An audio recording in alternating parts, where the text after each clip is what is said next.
Okay, for this section, going back off of the temp4 and the zero product property, we are going to be covering step 2 and also step 1 will be the last page of the notes. So this will involve us factoring the polynomials before we apply the zero product property to solve for the quadratic formula or the trinomial. So in this example, we have x squared plus 6x plus 8. It says refer to your notes from chapter 9, so we did this previously already, which is factoring. Remember what numbers multiply to equal 8. So multiply to equal 8, that add to equal 6 in this case. In that case, it's 2 times 4 equals 8, 2 plus 4 equals 6, and then you would set each of these equal to 0 to get your 2 answers. So here is an example that we're going to do. So it's all about going back to the factoring skills that we have already learned. So in this case, and these are nice because A right here is 1 already, so we don't have to worry about the longer process of the slide and divide method. So we can go ahead and just set up our double parentheses, x and x. And notice here that it's always when it equals 0, because if either of these equals 0, then the final product equals 0. You'll see in the next example it doesn't equal 0, we'll have to make it equal 0. But going back to this example, we set up our double parentheses. We have to come up with our numbers that multiply to equal 48. I'll go ahead and do this on the calculator to kind of take you through the process. So we know you have 1 and 48. And again, it's negative 48 that are going to add to equal negative 8. So 1 and 48, 48 divided by 2. I just like to exhaust them and go through all of them. 2 and 24. So 48 divided by 3. 3 and 16. We're just looking for whole numbers that come out. 48 divided by 4. So that's 4 and 12. So I think this would work for us. I'm going to keep going though. 48 divided by 5 does not work. 48 divided by 6. So we have 6 and 8. And then 48 divided by 7. And that's close to our divisor. So we know we've come up with all of our numbers that multiply to equal 48. So now we have to remember, when we're dealing with a negative, one has to be positive, one has to be negative, and then when we add them, it has to be negative 8. So I can see the difference between 4 and 12 is 8. So if I'm going to make one of these a positive and one of these a negative, so that it adds to equal negative 8, I'm going to have that 12 be the higher one. So it would be a positive 4 and a negative 12. So that's what goes in here, plus 4 and a minus 12. That is our factored form, that whole thing equals 0. So for this to equal 0, we need to set each of these equal to 0. So I'm going to go ahead and do that now. So I'm going to say x plus 4 equals 0. Subtract 4. X equals negative 4. That's one of my answers. X minus 12 equals 0. Add 12 to both sides. X equals 12.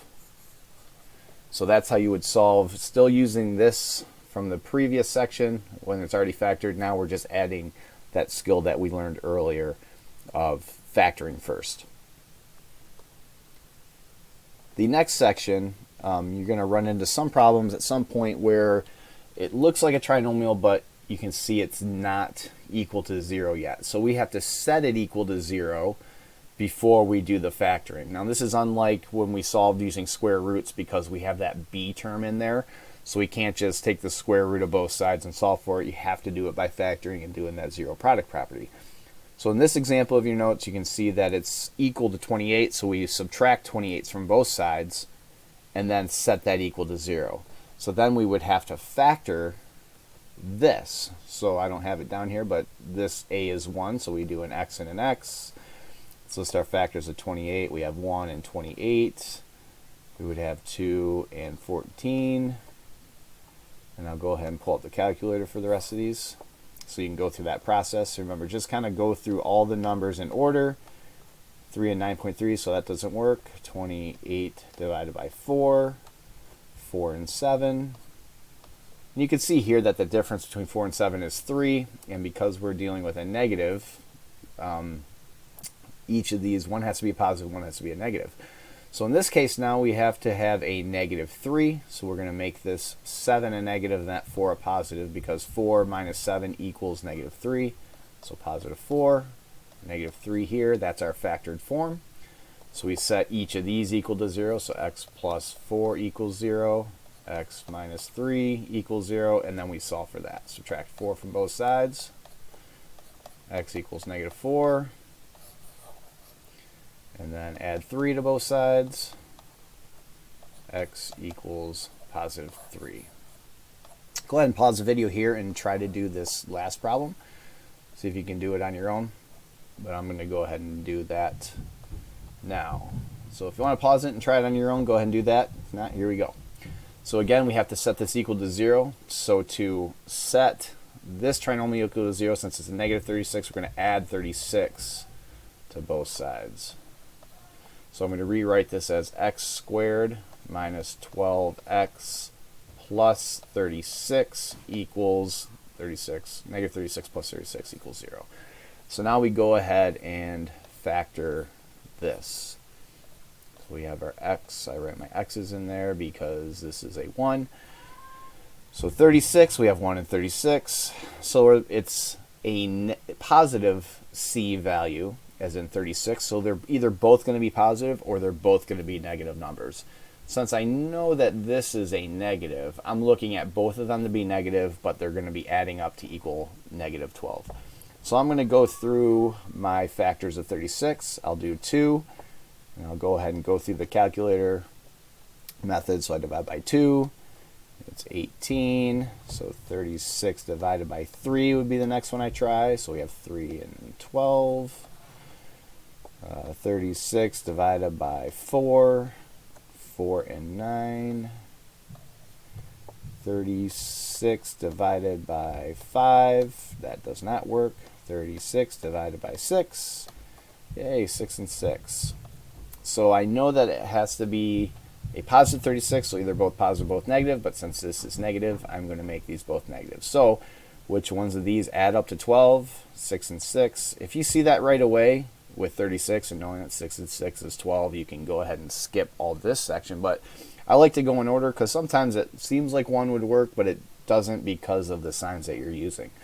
So in this case, we have a negative 6, a negative 6 here, and we're going to set each of these equal to 0, but you notice here that they're the same. So we only need to do 1.